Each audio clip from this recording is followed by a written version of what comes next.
Hello, traders. FX Pip Collector here. Today is Tuesday, May 6th, and this is my analysis for the pound yen.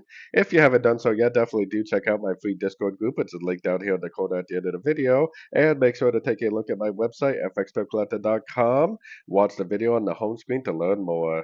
So anyways, yesterday I said as long as the pound yen continues to make lower lows, lower highs, I would continue to look for shorts, and that is exactly what it did.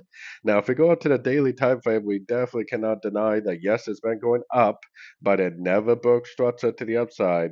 So even though we think it could go up and make it way B, the market itself is telling us that we're still in a downtrend, and we just bounced from the 78%. So there's actually a high probability that we could just keep on going down now.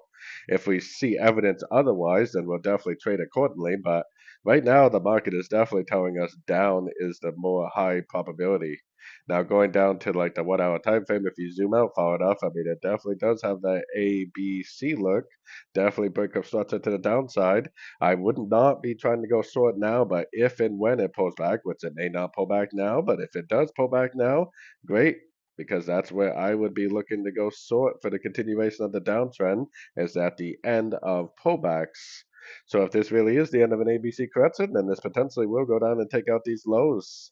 If it's not the end of an ABC correction, it will more likely do like a 1, 2, 3 down and impulsive up. So if we pay attention to how price plays out, we should either be able to recognize a 1, 2, 3 down impulsive up for the continuation of the uptrend, or we should be able to recognize like a 1, 2, 3 down, which is a very different pattern than the ABC.